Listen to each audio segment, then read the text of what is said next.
Hola, vamos a compartir el devocional de hoy. Como cada jueves, estamos en la primera carta a los Corintios, capítulo 9, los versículos 17 al 23, en un contexto donde Pablo está declarando la vida de la iglesia es compartir el Evangelio para que muchos puedan, así como nosotros, creer en Cristo y tener vida nueva y vida abundante.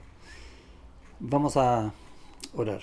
Señor, gracias por tu palabra, que es la que obró en nuestros corazones para conocerte, para entregar nuestra vida a Cristo y vivir por fe en este mismo Evangelio. Ayúdanos a entender tus verdades cada día, ayúdanos a vivir por ellas, ayúdanos a compartirlas.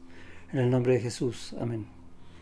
Eh, Hay aparentemente un tema en la iglesia que estaban cuestionando a Pablo o a algunos más quizás, eh, porque generalmente en ese tiempo habían predicadores itinerantes, iban recorriendo las iglesias para enseñar y también para que aquellos que llegaran por primera vez conocieran la palabra y si en la voluntad de Dios se convirtieran a Cristo.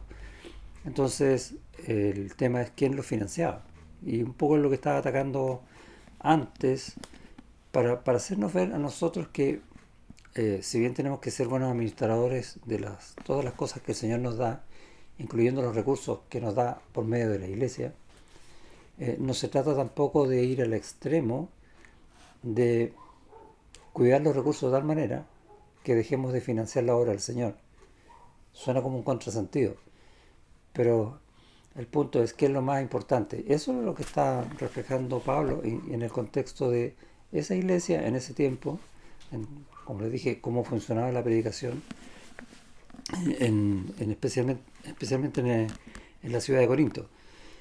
Entonces, en el versículo 16, que fue el que terminamos en el devocional de ayer, dice, pues si anuncio el Evangelio no tengo por qué gloriarme porque me es impuesta necesidad. Básicamente nosotros vivimos para predicar el Evangelio. Y no está hablando solamente de predicarlo de palabras, sino de predicarlo con nuestra vida. Eh, Porque me es impuesta necesidad y hay de mí si no anunciare el Evangelio. Y tomémoslo en esos dos sentidos, como palabra, pero también como vida. Por lo cual, comienza entonces el texto de hoy. Si lo hago de buena voluntad, recompensa tendré, un gozo impresionante. Van a haber recompensas espirituales que ni siquiera sospechamos. Te voy a dar un ejemplo. En el versículo, al final cuando terminamos, en el versículo 23 dice, y eso hago por causa del Evangelio, para hacerme copartícipe de él, hablando de aquel que ahora va a creer, que va a tener comunión conjuntamente con esa persona. ¿Cuánto vale eso?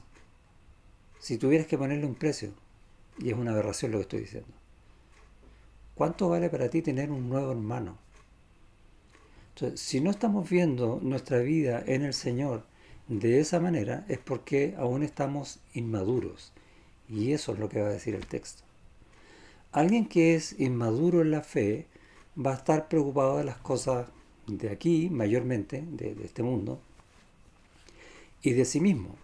Por lo tanto, al predicar el Evangelio, voy a estar mucho más preocupado, lo cual, ojo, no es malo que uno se preocupe de con qué palabras lo voy a dar a conocer o cuánto conozco yo para poder enseñarlo, pero que no sea esa mi preocupación fundamental porque va a estar más centrada, si exagero la nota, en mí mismo que en el poder de Dios en el Evangelio.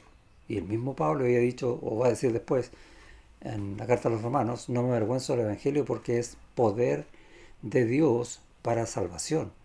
Es el Evangelio, la palabra de Dios, guiada por su Espíritu Santo, la que va a abrir los ojos de aquel que no cree para que ahora crea.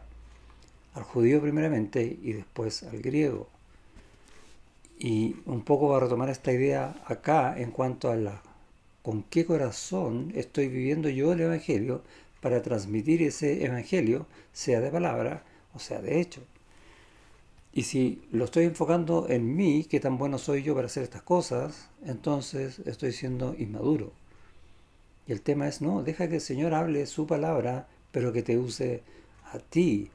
Entonces no es cuán libre eres tú para hacer las cosas, sino que cuánto estás dispuesto a, de alguna manera, disminuir tus capacidades para aquel que necesita escuchar entienda.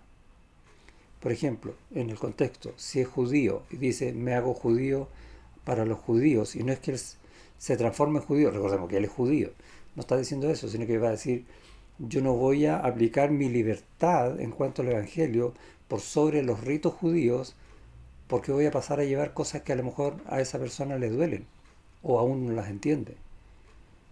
Entonces voy a tener mucho cuidado en lo que yo le diga. ¿Se acuerdan lo que veíamos de la carne sacrificada a los ídolos? Algunos van a entender eso de una manera, otros de otra. Por lo tanto yo tengo que tener ese cuidado.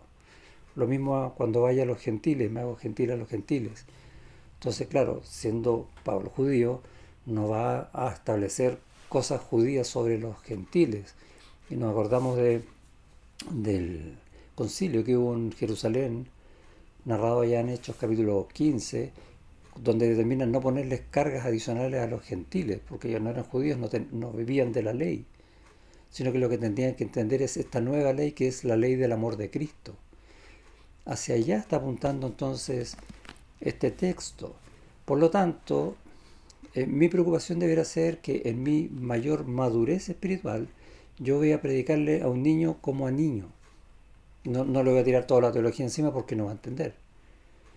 Voy a predicarle a alguien que quiere ser escuchado, escuchándolo, y en base a lo que me diga, contestándole según lo que yo sé que dice el Evangelio. Por ejemplo, no imponer lo que yo digo, mira, esto es así. No, a veces escucharlo. ¿Y cómo sé yo si estoy mejor apto o no para enseñar a distintos tipos de personas lo que Dios quiere que ellos oigan? Bueno, podemos probar entre nosotros mismos. ¿A qué voy?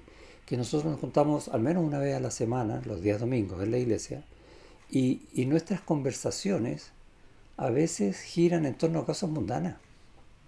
Que mi familia, que mis hijos, que fútbol.